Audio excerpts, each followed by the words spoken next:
আসসালামু আলাইকুম। সবাই কেমন আছেন? আশা করি সবাই অনেক ভালো আছেন। আমিও ভালো আছি। আজকে আপনাদের মাঝে নতুন আরেকটি ভিডিও নিয়ে চলে আসলাম।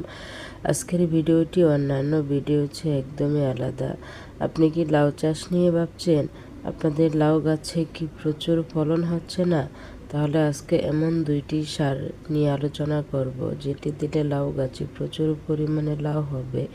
আপনাদের লাউ গাছে কি পাতা হলুদ হয়ে পড়ে যাচ্ছে, গাছটা নষ্ট হয়ে যাচ্ছে? তাহলে আজকের এই ভিডিওতে এমন দুইটি সারের কথা বলবো, যেটি দিলে গাছে লাউ নষ্ট হবে না। চলুন এই ভিডিওতে দেখে নিই। শুরুতেই নিয়ে নিতে হবে একটি পরিষ্কার পাত্র। আমি এখানে একটি পরিষ্কার পাত্র নিয়েছি, আপনারা যে কোনো পাত্র নিয়ে নিতে হবে। নিয়ে এর সাথে দিয়ে দিতে হবে বাতের ফ্যান। আমি এখানে কিছু পরিমাণ বাতের ফ্যান ঠান্ডা করে নিয়েছি। বাতের ফ্যান গরম অবস্থায় গাছে ব্যবহার করা যাবে না, এটি দিয়ে আবার কিছুক্ষণ গুলিয়ে নিতে হবে। এটি গোলানো হয়ে গেলে এর সাথে দিয়ে দিতে হবে থ্রিওবিট। থ্রিওবিট হচ্ছে সালফারযুক্ত ছত্রাকনাশক। 1 চামচ থ্রিওবিট দিয়ে এভাবে কিছুক্ষণ এই দ্রবণটির সাথে মিক্স করে নিতে হবে। এরকম করে মিক্স করে নেওয়া হয়ে গেলে এর সাথে দিয়ে দিতে হবে 1/2 লিটার পরিমাণ সাদা পানি। আমি এখানে 1/2 লিটার পরিমাণ সাদা পানি দিয়েছি। দিয়ে এরকম কিছুক্ষণ এই দ্রবণটির সাথে এভাবে উল্টিয়ে পাল্টিয়ে নিতে হবে।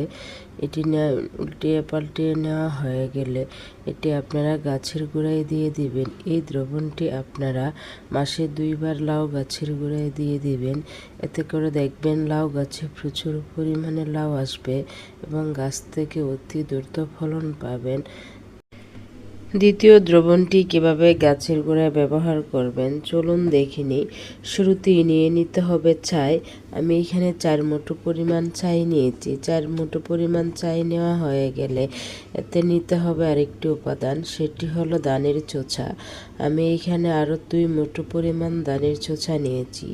ওই দুইটি দ্রবণ একসাথে এভাবে হাত দিয়ে সুন্দর করে এরকম করে মিক্স করে নিতে হবে। এই উপাদানটি মিক্স করে নেওয়া হয়ে গেলে গাছে দেওয়ার আগে গাছের মাটি এভাবে সুন্দর করে আলগা করে নিতে হবে। আলগা করে নেওয়া হয়ে গেলে গাছের গোড়ায় এভাবে চারদিকে এইটি ছিটিয়ে দিতে হবে। এটি ছিটানো হয়ে গেলে এর সাথে আপনারা কি করবেন, কিছু পরিমাণ সাদা পানি এভাবে ছিটিয়ে দিতে হবে। এতে করে লাউ গাছে পাতা হলুদ হয়ে যাওয়া বা পাতা কোঁকড়ানো রোগগুলি দূর হবে। এটি আপনারা মাসে 1 বার গাছের গোড়ায় দিয়ে দিবেন। এতে করে লাউ গাছে প্রচুর পরিমাণে লাউ হবে। ভিডিওটি যদি ভালো লেগে থাকে প্লিজ আমার চ্যানেলটি সাবস্ক্রাইব করবেন। সবাই ভালো থাকবেন, সুস্থ থাকবেন। আসসালামু আলাইকুম।